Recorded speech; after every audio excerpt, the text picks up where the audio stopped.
こんにちは。今日はレンズのお話をしていこうと思うんですけど、富士フィルムの XF1680 と、あとこっちの XF1855 なんですけど、この2本のレンズね、どっち買ったらいいのか悩んでる人結構いるんじゃないかなと思って、で、僕は最近こっちの1680をよく使っているんですけど、その前はね、こっちの1855をずっと使っていたので、今日はこの2本のレンズの比較をしながら、こんなところがいいですよとか、こういった人にはこっちが向いてますよっていうお話をしていこうと思います。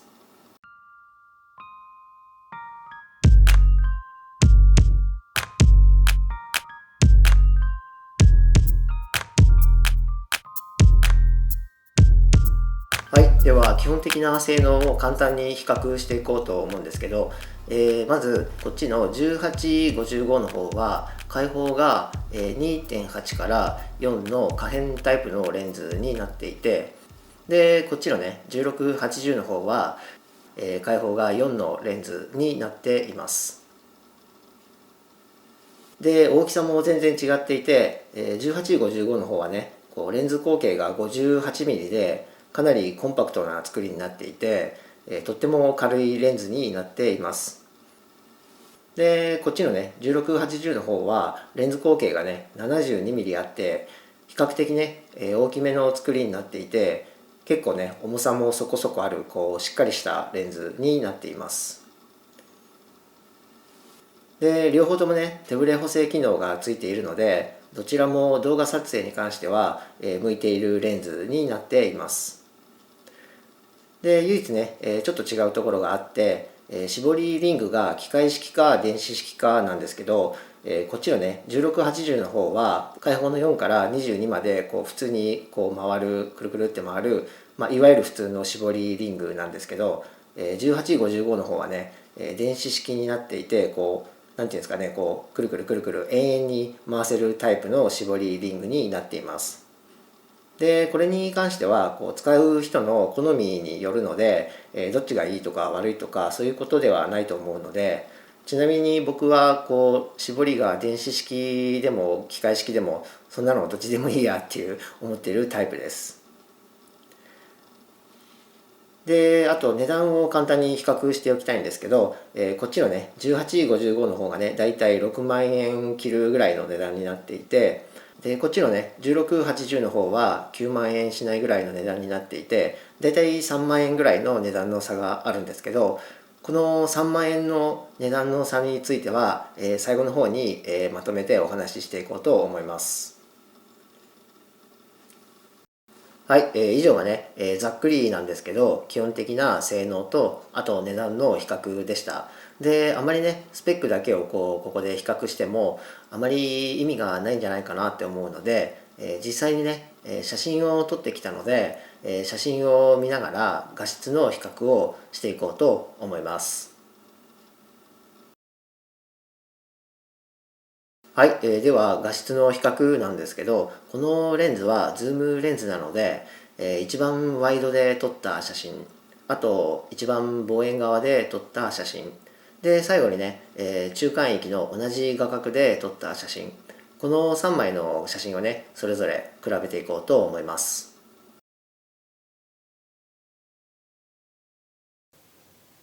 はい、これが1855の一番ワイドで撮影した写真になります。で絞りは開放の2.8で撮影をしています。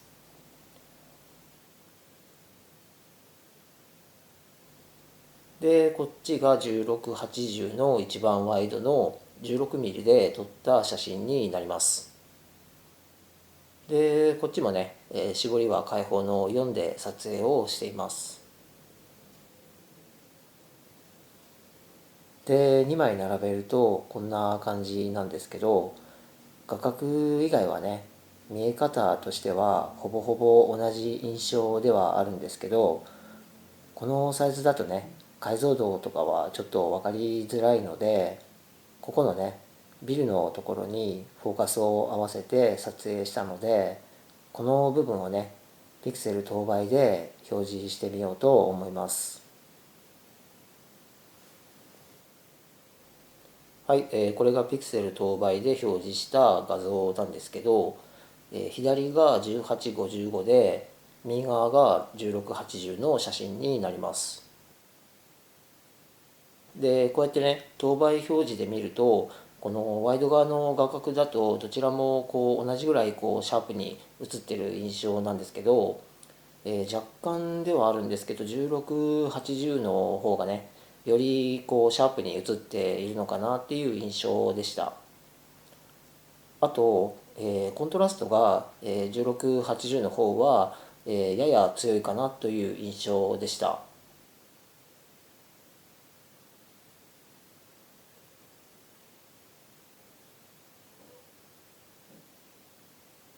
次は望遠側なんですけど、これが1855の一番望遠側の 55mm で撮った写真になります。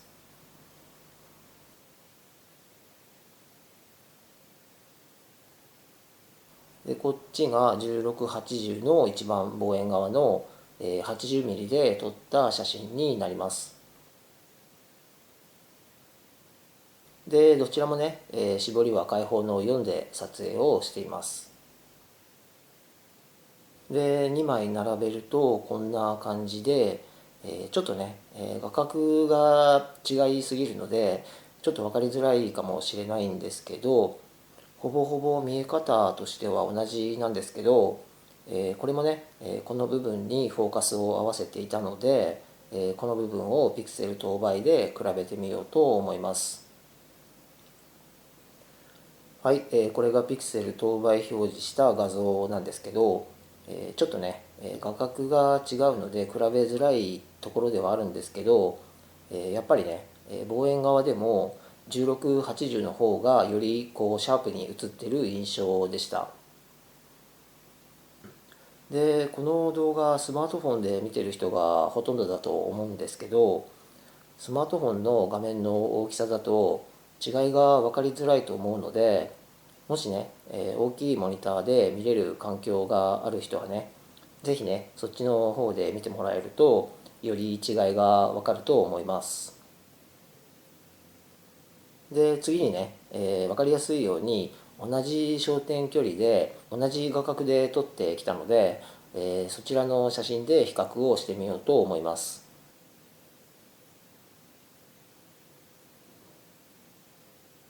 はい、これが1855の中間域の 50mm で撮った写真になります。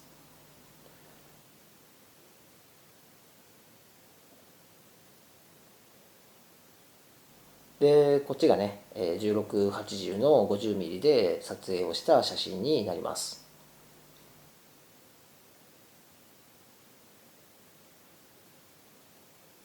並べるとこんな感じで、これがねこう明らかにこう1680の方がねよりシャープに写してくれている印象でした。でこれもね、等倍表示で比較してみようと思うんですけど、これが画角が同じなので一番分かりやすいと思うんですけど、こう明らかにね1680の方がかなりこう解像度が高い印象で、それに対して1855の方は、ややこうぼやけているというかちょっとこうにじんでいるというか、シャープさではね1680の方が、一歩リードをしているんじゃないかなっていう印象でした。あとこの黒い屋根のところを見てもらうと分かると思うんですけど、コントラストもね1680の方がやや強い感じがしました。でレンズってねどのレンズでもそうなんですけど、画面の中央よりこう周りに行けば行くほどこう解像度って悪くなっていくんですけど、特にね、ズームレンズの場合はそれが出やすいんですけど、ここのね、端っこの方のね、こうビルがガチャガチャってこうなってるところがね多分分かりやすいんじゃないかと思うので、ここをまたピクセル等倍で比較をしてみようと思います。はい、これがそうなんですけど、この辺とかあとこの辺がね分かりやすいと思うんですけど、1680の方はねくっきり写っているのに対して1855の方はねにじんでいるというかややぼやけた感じで、ここにね、看板があるんですけど、1680の方はね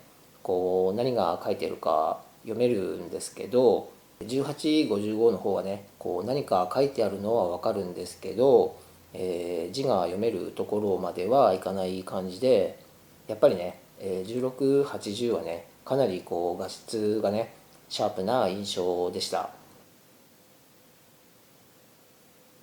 でさっきも言ったんですけど大きい画面で YouTube を見れる環境がない人で、どうしてもねこの比較が詳しく知りたいっていう方は、この比較で使った写真をね、渡すこともできるので、まだね、どういったやり方で渡すかとか考えてないんですけど、何らかのね方法で渡すこともできるので、見たいっていう方はね、連絡もらえれば、対応をします。はい、以上がね、実際に撮った写真で比べた画質の比較でした。で、僕はこの1680の方を使ってる時からなんとなくだったんですけど印象が良くて、で今回ねこの動画のおかげで、改めてねこの1680の方はねかなり画質のシャープさっていう意味では、いいレンズだなっていうふうに思いました。やっぱりねワイド系から、望遠系まで全ての領域でね、画質のシャープさっていうのがこっちは良かったので、この1680は、かなりいいレンズなんじゃないかなっていうふうに思います。でね、こっちの1855がね、じゃあ良くないんかっていうと決してそういうことではなくて、この2つを比べた時に、こっちの1680の方が、画質のシャープさっていう意味では、こちらの方がいいですよっていう、結果でした。はい、次は手ブレ補正機能の比較なんですけど、僕は動画撮影でこのレンズをずっと使っているんですけど、いつもね三脚とかジンバルっていうのを使わないでカメラを手で持って、手持ち撮影をしているんですけど、どっちのレンズもね、手ブレ補正機能に関しては同じ効果があるなっていうふうに僕は思っていて、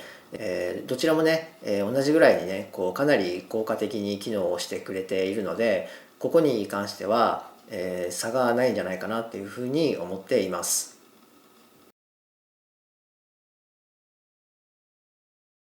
で一つね大事なポイントがあって、こっちのね1680の方は常に同じ効果で手ブレ補正機能が働いてくれるんですけど、こっちのね1855の方は使うカメラによってその手ブレ補正機能の効果っていうのが変わってくるんですね。で僕はこの XS10 で使っているので、どちらを使っても同じ効果になるんですけど、例えばだから XE4 とかにこの1855をつけると、本来持っている手ブレ補正の効果の確か半分ぐらいになっちゃうのかな、確か3.5とか3.5段とかそれぐらいだったと思うんですけど、なのでこの1855を使う場合は、自分がどのカメラで使うのかっていうのを、調べてから使った方がいいと思います。はい、では最後にオートフォーカス機能の比較なんですけど、これはですね僕の使い方だと、どちらも、ほぼほぼ同じ印象ではあるんですけど、どちらかというとこっちの、1680の方が若干早いかなっていう印象でした。ただ、すごく差があるかっていうと全然そんなことはなくて、こっちのね1855の方もね、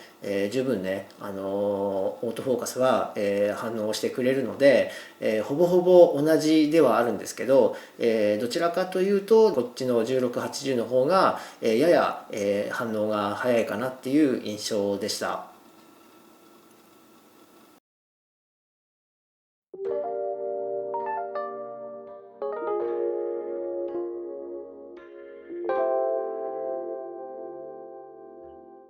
はい、以上がね、このレンズの比較のお話でした。で、結局じゃあどっちがいいのっていうお話になると思うんですけど、ちょっとね、こういう言い方になってしまうんですけど、お金に余裕があるんであれば、こっちの1680を買っておいた方がいいんじゃないかなっていうふうに僕は思います。